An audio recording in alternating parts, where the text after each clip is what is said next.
अस्सलामुअलैकुम जी। हाँ जी दोस्तों, क्या हाल चाल है जी? सारे भाई ठीक ठाक हैं।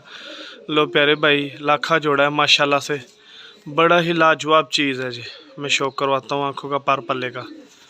ये शौक कर लें माशाल्लाह, खड़े होने का अंदाज़ा आप देख लें इनका।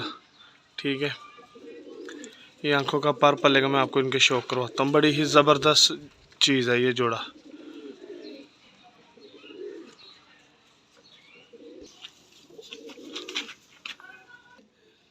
लो प्यारे भाई, ये आँख का शौक कर लें आप। ठीक है जी, बड़ी ज़बरदस्त आँख है इसकी।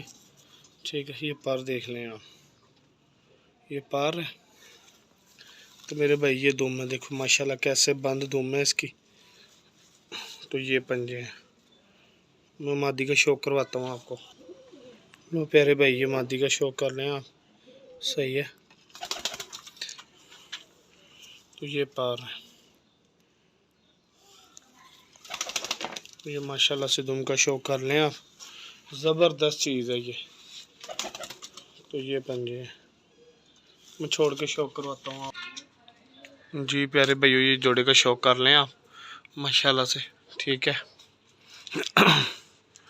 ये देख लें, ये नरमा दी है मेरे भाई। जिस भाई की समझ में आए मेरे साथ रब्ता कर ले। लोकेशन लाहौर शहर की है, कारगोवाल पाकिस्तान हो जाएंगे। ये जोड़ा देख लें, गलवा आप, लाखा जोड़ा है।